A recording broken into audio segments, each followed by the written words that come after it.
The bail application hearing for Sarah Wairimu is currently ongoing at the Milimani Law Courts before Lady Justice Stella Mutuku. This after Wairimu pleaded not guilty to killing her Dutch husband, Tob Cohen.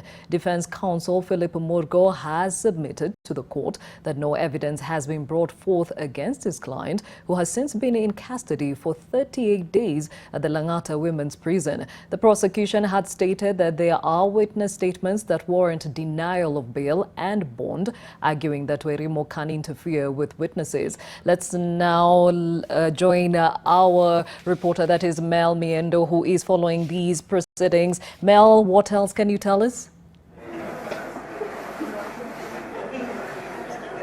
Gladys, currently the court has adjourned for about 15 minutes, so they'll be back in about 5 minutes from now at exactly 1:30 p.m.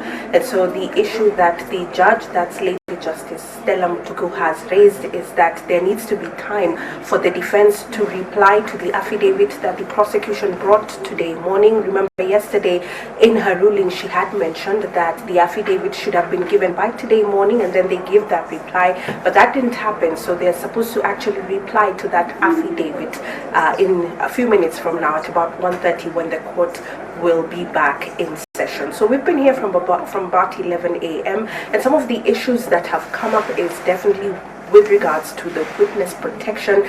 Both the prosecution and the lawyers representing Tob Cohen's siblings, that's Gabri and Bernard Cohen, are saying that they want Sarah Wairimu to remain in custody because there is a possibility that she may interfere with the witnesses. Now, the affidavit that has been mentioned here in court, and those proceedings were going live on NTV, is the issue with regards to the witnesses being employees of Sarah Wairimu, especially during her time of residence in the Kitisuru area, Kitisuru home, where the body of Tob Cohen was found on the 13th of September. So both the prosecution and the lawyers representing Tob Cohen's siblings say that they want her to remain in custody because there's that possibility.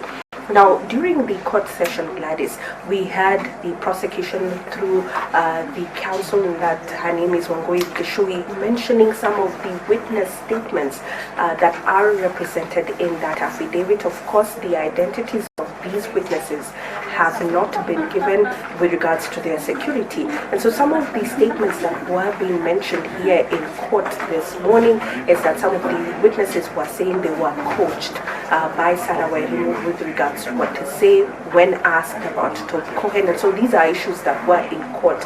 We are aware that there is a gag order on the media with regards to this case, but these are issues that happen in court as the court proceedings are ongoing, and so these are things that are actually being mentioned. And so coming back to court, the court session that will be back in about 5 minutes from now, then we'll get to hear whether the judge will allow Sarah Wairimu Cohen to be given bail and what terms will be given towards that. Her had mentioned that she has family, she has her parents who are in court today, her siblings who are in court today, but there was also issue as to where she will stay if she is given bail. Remember, the matrimonial home, that's the Kitisuru residence, is still a crime scene, and so she cannot be allowed to go back. So the response from the defense, and also perhaps some objections from the prosecution and the lawyers representing Tob Cohen's siblings, are what we expect coming back to court. So in a few minutes, and we'll probably be taking that live here from Milimani Law Courts.